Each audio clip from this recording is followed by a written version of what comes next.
most recent pictures he'd taken on his phone was a shot of his wife on Halloween dressed as Lance from Portlandia. And evidently he had gone as Nina, which, for those of you that's amazing. So let's give a big hand for Kurt.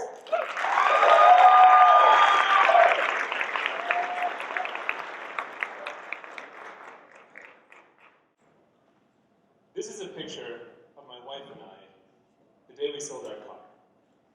We love not having a car. But I'm not here to tell you that you should sell your car. And I'm not here to tell you that cars are bad. I'm not here to guilt you about your carbon footprint. Instead, I'm here to talk about the secrets of multimodal transportation and the magic of going places without your car. Because the thing is, every mode of transportation has its own strengths. And they're a lot of fun. And if you're limiting yourself to only a car, you're missing out on a whole lot of value. So consider not selling your car, but trying something else. Let me put it another way.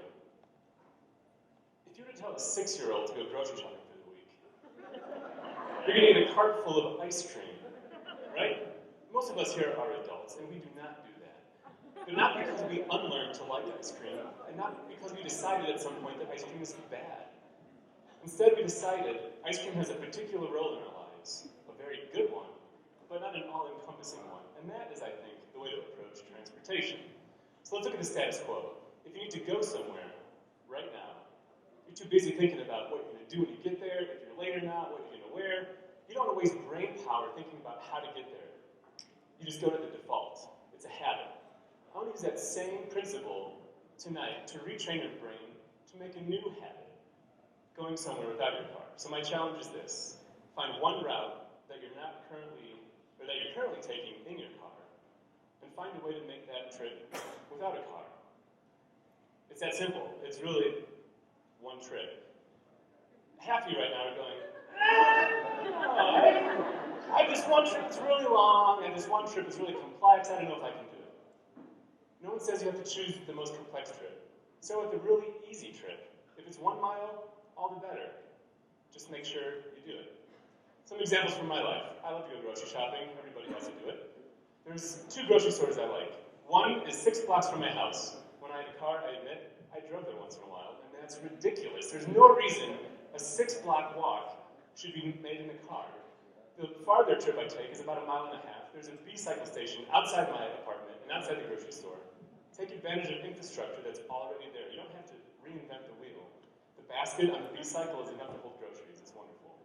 Secondary benefits of using a B-cycle is that I don't use it for exercise. I use it to go places, yet on the side, I burn calories and save some carbon and save some money. Again, these are the things I'm going for. They're extra benefits. If you have a long trip, if you have a cold day, take the bus, take light rail. If you can replace a 20-minute commute, you're going to get 3 hours every week to do whatever you want. Read a book, check your phone, reply to those emails. After a while, you're going to see what I'll say at the beginning. Every mode of transportation has its strengths. Use that to your advantage. Don't limit yourself to only riding a car. Getting from point A to point B eventually becomes like a game. You have so many options at your disposal. You can choose a bike, a bus. You can learn to skirt around traffic. You can avoid parking, whatever you want.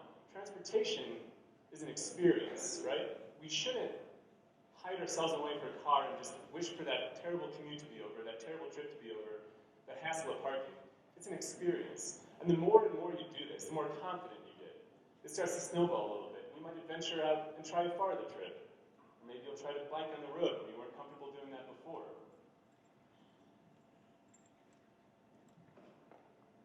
It's limiting to only use a car. And you'll begin to realize that the places around you affect who you are. You'll see these patterns emerge in your life of the places you go and the way that you go to get there. If you only see your life 22 days a year through a little glass rectangle, you're missing out on a whole lot. Because where you live and the place you live, there's a lot more there that you probably are missing out on if you aren't able to get out and experience it in different ways. When I tell people I don't have a car, the first reaction oftentimes is, well, I give it up, but I gotta get to the mountains. That's great. Eat some ice cream, take your car to the mountains, but realize that when you're there, the reason you love the mountains is because you can get outside your car and move around in tons of ways. You can ski, you can kayak, you can bike. You don't have to get that up when you're in Denver. All you need to do is leave your keys on the table. Thank you very much.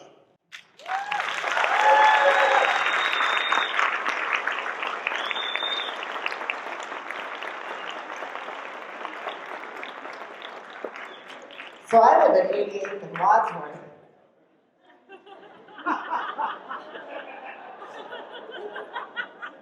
Sell your card. You did 90 seconds. Good talk. Okay. This is where I'm going to mention name.com. They have been an amazing sponsor for us for I don't even know how long. So if you need web hosting needs or you're donating, by all means, please visit name.com.